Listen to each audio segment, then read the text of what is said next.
Hello students, सभी को नमस्कार। आइए दशमलव संख्याओं का योगफल हम सीखते हैं कैसे जोड़ा जाता है।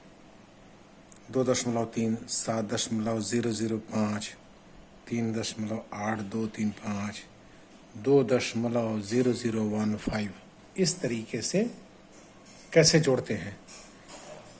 बड़ी क्लास में भी ये दिक्कत होती है कि कैसे जोड़ा जाए, तो सबसे आसान तरीका है कि दशमलव दशमलव दशमलव दशमलव इसको सीध में लिखा जाता है।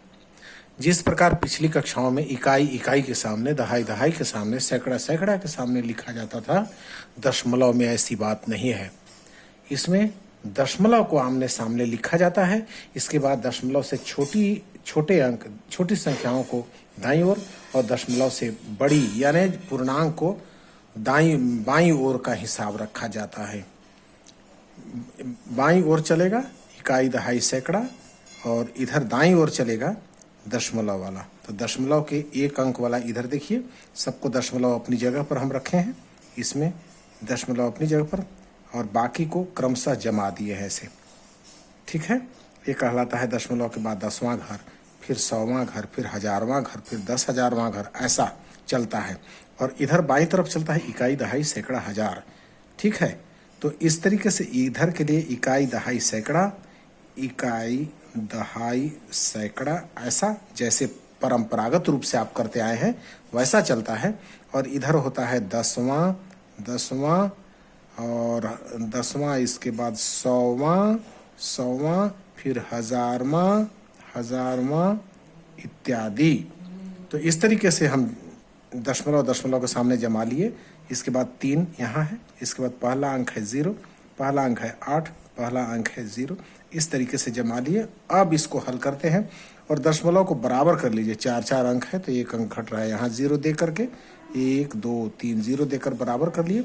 अब जोड़िए 5 5 10 के 0 हासिल 1 हुआ, 1 और 1 2 3 5 5 10 के 0 हासिल 1 हुआ, 2 और 1 3 हुआ और 8 3 11 के 1 हासिल 1 हुआ और 2 1 3 3 7 10 3 13 2 15, इतना हुआ आंसर। एक बार फिर से चेक कर लेते हैं। 5 5 10 0 1 3 1 4 3 7 1 5 5 10 के 0 हासिल 1, 5 1 6 6 3 9 9 1 10 के 0 हासिल 1, 1 2 1 3 3 8 11 के 1 हासिल 1, 2 1 3 7 10 3 13 2 15। अब इसी ये हुआ आंसर आपका। अगर आपको दशमलव, अगर 2.23.42 एंड 1.312 इसको जोड़ना रहता तो कैसे जोड़ते, इसको कैसे जोड़ते, आइए जोड़ते हैं इसको। जैसा कि बताए, दशमलव 4 2 इधर रख दिए और इधर 23 और दशमलव यहाँ रखेंगे और 3 1 2 यहाँ चला जाएगा और इधर बाएं तरफ 1 यहाँ रहेगा। इस तरीके से, यानी इधर 0 खाली रहेगा, क्योंकि इकाई इकाई के सामने इधर के लिए हम बता चुके हैं। बाएं तरफ के लिए इकाई दहाई सैकड़ा जो परंपरागत चलता है, ये दशमलव के बाईं ओर इकाई दहाई सैकड़ा के अनुसार इकाई इकाई के सामने 4 हो गया। तो यहाँ पर जोड़िए 2 हुआ, 2 1 3 हुआ, 4 3 7 आ गया, दशमलव 3 1 4 हो गया, 2 हुआ, आंसर हो गया। इस तरीके से आंसर हुआ। आगे देखिए, अब गुणा के लिए थोड़ा सीखते हैं। दशमलव संख्याओं का गुणा कैसे होता है। कुछ नहीं, दशमलव का विचार हटा दीजिए फिलहाल, ऐसे ही डायरेक्ट गुणा करिए। 4 3 12 के 2 हासिल 1, 4 दूनी 8 9, इतना आया। अब देखिए, टोटल दशमलव के बाद 2 घर है, 1 और 1 2, दशमलव के बाद 1 घर है यहाँ 3, यानी 3 दशमलव के बाद 3 घर। प्रश्न है, ये गुणा है। गुणा के पहले प्रश्न जो गुणे है और गुणक है, दोनों में मिला करके दशमलव के बाद 3 घर होने चाहिए। एक घर यहाँ दिख रहा है, यहाँ 2 घर, यानी टोटल आंसर में 3 घर दिखना चाहिए। तो 1 2 1 घर अपने से लगा दीजिए और इसके बाद दशमलव रखिए, 3 घर हो गया, आंसर आया। दशमलव लगाने का यही तरीका है।